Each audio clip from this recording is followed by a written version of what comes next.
Hey guys. Okay, so today's message for Struggle to Serenity is life sucks, and then you die.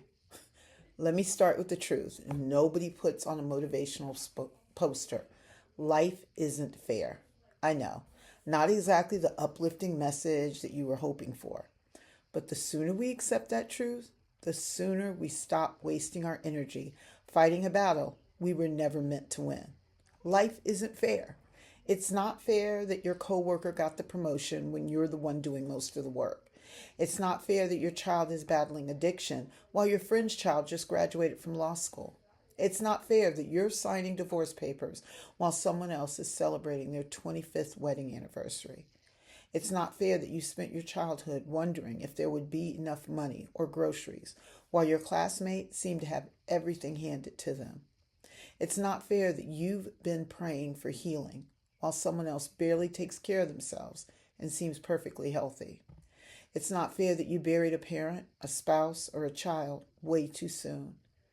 It's not fair that you work two jobs and still struggle to pay the bills while others seem to prosper effortlessly. It's not fair that you've done everything right and life still knocked you flat on your back.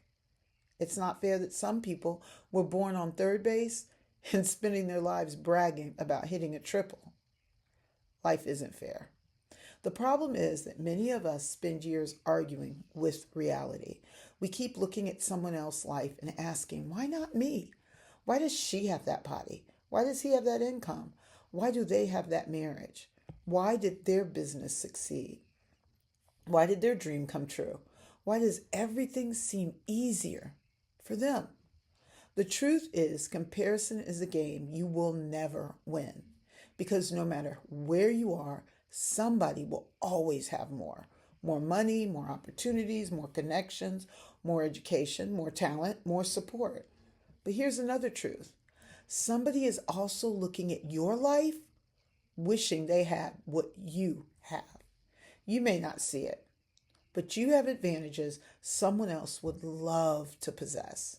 You have experiences they don't have, strength they haven't developed, wisdom they haven't earned, resilience they haven't needed.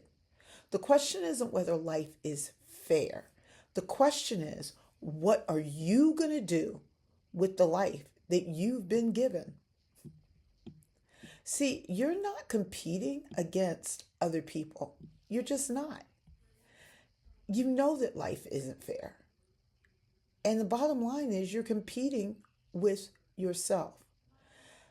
The people around you are not obstacles. They're examples. They're teachers. They're proof of what's possible. Some teach you what to do. Others teach you what not to do. But every person you encounter has something to teach you. The woman with the successful marriage might teach you about commitment. The entrepreneur might teach you about persistence. The person who overcame addiction might teach you about resilience. The coworker who got promoted might teach you a skill that you just haven't developed yet.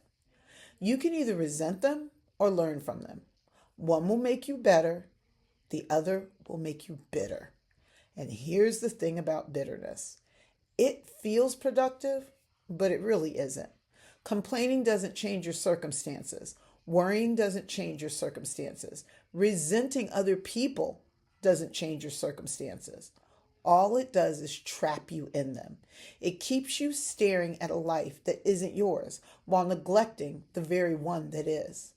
And while you're busy wishing you had someone else's story, your own story is still unfinished. Your gifts are still unused. Your purpose is sitting undeveloped. Your opportunities are sitting ignored, buried underneath self-pity, buried underneath comparison, buried underneath the belief that life somehow cheated you. Listen to me. You are too smart for that. You have too much to offer for that. And you have survived too much for that. Your life may suck right now. Maybe you're grieving. Maybe you're struggling financially. Maybe your marriage is hanging on by a thread. Maybe you're lonely. Maybe you're exhausted. And maybe you're carrying burdens nobody knows about. But your life is still your life. And you get to decide what happens next. You can spend the next year wishing you were somebody else, or you can spend the next year becoming the best version of yourself. Because all the wishing in the world won't make you them. It won't give you their body. It won't give you their marriage. It won't give you their career. It won't give you their bank account. But your choices can change your future. Your attitude can change your future. Your effort can change your future. Your growth can change your future. So here's my question this week. Life sucks. Now what? Are you going to sit there and complain about it? Or are you going to get up and do something with the life you've been given? Because someday all of us will leave this earth. The question isn't whether life was fair. The question is whether we used what we had, whether we grew, whether we learned, whether we loved, whether we made a difference, whether we became who we were meant to be. Life sucks, and then you die. But in between those two realities is a choice. And I'm telling you, you should choose to live.